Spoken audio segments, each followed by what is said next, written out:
China drilled a hole in the moon and just found an extremely rare material in the retrieved samples. What is this rare material that is vital for nuclear fusion?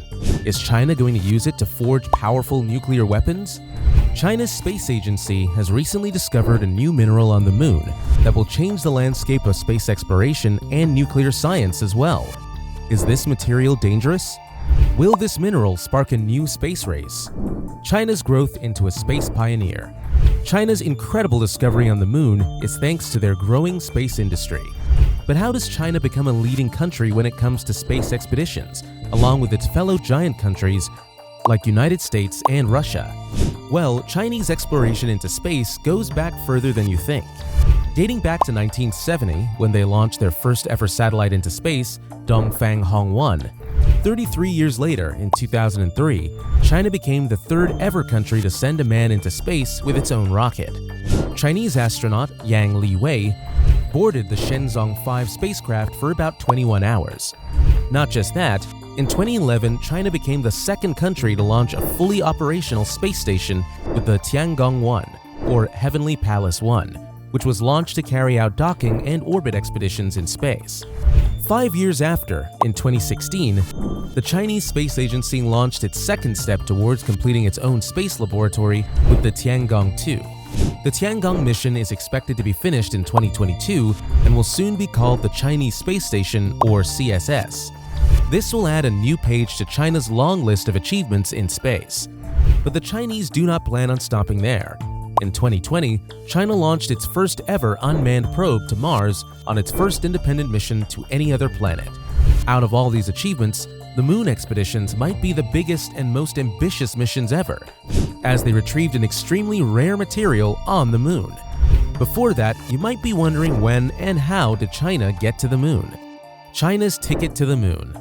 When talking about space exploration on the moon, the first thing that will come to your mind is the Americans and their Apollo missions, or maybe the Russians and their so-called Luna missions when they were still known as the Soviet Union back in the day. Now, there is another country that wants to be in the conversation when it comes to exploring the moon.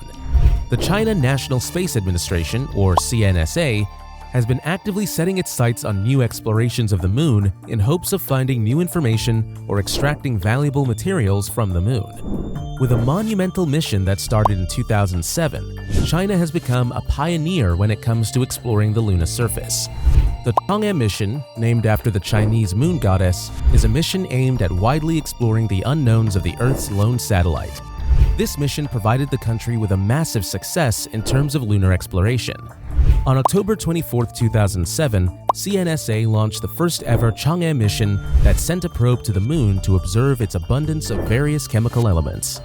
The first mission also provided China with a high-definition map that will help them on their future course to the moon. 6 years later, in 2013, China took a giant leap, becoming the third ever country to land an unmanned spacecraft on the moon and the first one since 1976. CSNA's progress to the moon grew exponentially in 2019, as they also became the first country to land a rover on and observe the far side of the moon, the side of the moon that is always facing away from the Earth. But their greatest discovery on the moon has been recently revealed by the Chinese National Administration, and it's changing the landscape of the space industry and maybe the world itself. China's shocking discovery of a rare material in the lunar soil. In 2020, 13 years after they started their missions to the moon, China sent their latest and most advanced spacecraft to the moon, the Chang'e 5.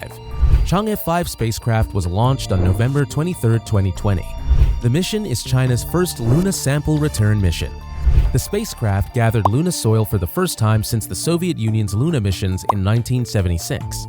Not just that, Chang'e 5's lander deployed the Chinese flag on the moon, becoming the second country to ever place a flag on the lunar surface.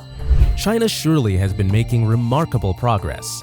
2 years after the Chang'e 5's successful landing on the moon, in 2022, its return samples left Chinese scientists in shock as they discovered the presence of a new material on the lunar soil. The mission collected 3.81 pounds, 1.73 kilograms of samples from the moon. Along with this sample, the NSA announced a new material, a phosphate mineral and columnar crystal, which they named Changesite-y. It was found in lunar basalt particles being examined in laboratories in China. But this material is not what excites the scientists. What makes this new material so special is the element present within, helium-3. Helium-3 is extremely valuable as it is very rare here on Earth. But maybe you are wondering, what in the world is helium-3? Why is this element so valuable to scientists? What does helium-3 do exactly? Helium-3 is a light, stable isotope of helium that is incredibly scarce here on Earth. The Sun produces massive amounts of helium-3 in its solar winds, but the shield in our atmosphere prevents it from entering the Earth. Now, China has discovered and confirmed an abundant amount of helium-3 on the Moon's surface. But why is helium-3 such a hot commodity? Well, in simple terms, helium-3 is an efficient nuclear fuel. It has the potential to power future nuclear fusion plants and is easier to contain because it is significantly less radioactive, according to scientists. Nowadays, nuclear power plants are using tritium and deuterium, both isotopes of hydrogen, as nuclear fusion reactors. Nuclear fusion serves as an energy source and is harnessed by power plants. The problem is that tritium and deuterium are not as effective as scientists want them to be, as they cause a significant amount of energy loss and are extremely difficult to contain due to its radioactivity. Scientists now turn their attention to the more efficient helium-3. To put it into perspective, a ton in kilograms of helium-3 can produce 10,000 megawatt-years of electricity. That amount of energy can power almost the entire city of Tokyo or a city with a population of 7 million for a whole year. 10 times more powerful than the fuel we have today. It's nice to have more energy sources if we harness a lot of helium-3, right? But we need to consider what it will truly mean for the world. And it is more dangerous than you think. The secret space race. Well, the danger of bringing an abundant amount of this element to Earth might be bigger than we think. Bringing and using an efficient nuclear fuel can be beneficial for harnessing nuclear energy. But having an efficient nuclear fuel will also mean a faster and more efficient creation of nuclear weapons. Nuclear weapons are the most destructive weapons known to man. In the whole world, only 5 countries possess such a powerful weapon: the United States, Russia, France, the United Kingdom, and China. With helium-3, weapons would be much easier to build in secret as they would be invisible to radiation-sensing equipment. Countries will be able to build nuclear weapons quietly, and we may never even notice. With the discovery of helium-3, or what some consider Luna gold on the planet, China has the upper hand in possessing such a valuable fuel for nuclear energy, and maybe nuclear weapons. With China in the lead, other nations are eager to launch missions to the Moon in hopes of getting a piece of the virgin resources the lunar surface has to offer. We might be seeing a secret space race unfold right before our eyes.